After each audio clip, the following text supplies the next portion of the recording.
میرے واجب الاحترام قابل تقریب و تعظیم اسٹیج پہ جلوہ افروز علماء اکرام مولانا ہارون صاحب اور اسی طرح مولانا عبدالباسط حسانی صاحب، محترم ڈاکٹر ساجد صاحب، ہمارے انتہائی محترم و مکرم مولانا امیر معاویہ صاحب، اور اسی طرح مجمع میں جلوہ افروز احباب، علماء اکرام، دوستوں، بھائیوں، بزرگوں، خطاب تو ہمارے بعد آنے والے خطباء نے آپ کو سنانا ہے۔ میں چند بکھری ہوئی گفتگو آپ کے سامنے گوش گزار کر کے اجازت چاہوں گا۔ محترم سامعین، ہم مسجد میں بیٹھے ہیں، مسجد کا ماحول ہے، یہیں سے اگر ہم بات کو سمجھنا چاہیں تو بات بڑے اچھے طریقے سے سمجھ آتی ہے۔ اللہ کا گھر ہے، یہاں نماز اور عبادات اور فضائل کی باتیں ہو رہی ہیں، محفل بھی ہو رہی ہے،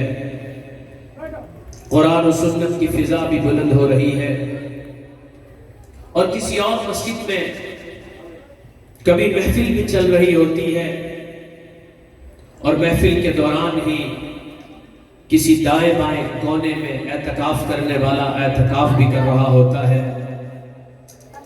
اوپر کی کسی گیلری میں یا کسی کونے میں بیٹھ کر کوئی شخص تعلیم اور فضائل کی بات بھی کر رہا ہوتا ہے، اور اسی مسجد کے کسی احاطے میں سائڈ پہ بیٹھ کر کوئی قرآن کی کلاسز بھی ہو رہی ہوتی ہے، اور پھر جب نماز کا وقت ہوتا ہے،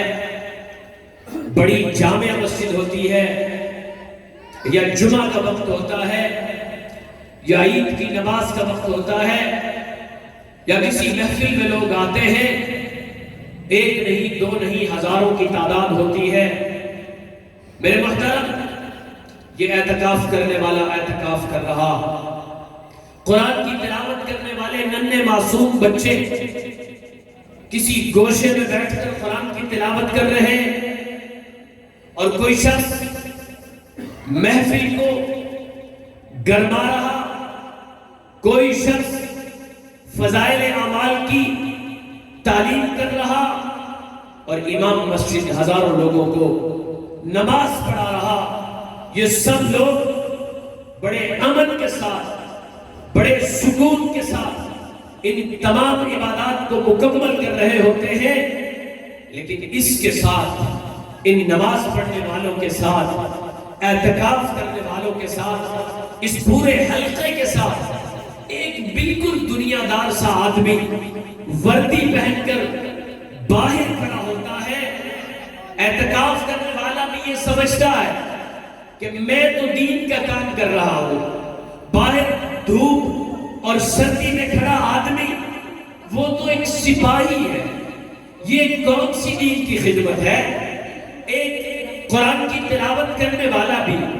یہی سمجھ رہا ہوتا ہے کہ میں تو قرآن کی تلاوت کر کے اللہ کے حضور اپنے آپ کو اپنی حاضری لگوانے میں مصروف ہوں، لیکن یہ باہر گرد چھانٹنے والا شخص ایک دنیا دار آدمی ہے، ایک لوہے کی ایک کوئی چیز لے کے کھڑا ہے، وردی پہنی ہوئی ہے، عام آدمی ہے، میں دین کی خدمت کر رہا ہوں، یہ دنیا کی نوکری کر رہا ہے۔ اعتکاف والا، تقریر والا، فضائل اعمال کی تعلیم کرنے والا، قرآن مجید کی تدریس میں اپنا وقت نبھانے والا شخص بھی یہی سمجھتا ہے کہ باہر وردی میں کھڑا آدمی وہ تو ایک عام آدمی ہے، لوگ اسے دین نہیں سمجھتے، جبکہ قرآن و حدیث اور فقہ کی کتب کے دروازے پہ آئیے، قرآن کہتا ہے، قرآن کی روشنی میں حدیث پیغمبر کہتی ہے کہ اگر 10,000 لوگ یہاں نماز پڑھ رہے، پرسکون انداز میں اعتکاف اور مجلس کی فضا قائم ہے، قرآن و سنت کے نعرے بلند ہو رہے، میرے محترم علماء کہتے ہیں کہ جس طرح نماز پڑھنے والوں کو یہ ثواب مل رہا، جس طرح اعتکاف کرنے والوں کو ثواب مل رہا، اسی طرح سے ثواب اس چوکیدار کو بھی مل رہا ہے، جس کی برکت سے یہ سب لوگ نماز میں عبادت میں مشغول۔ اس کو ہم نے آج تک دین نہیں سمجھا، ہم اس کو دنیا کا ایک نظام سمجھا۔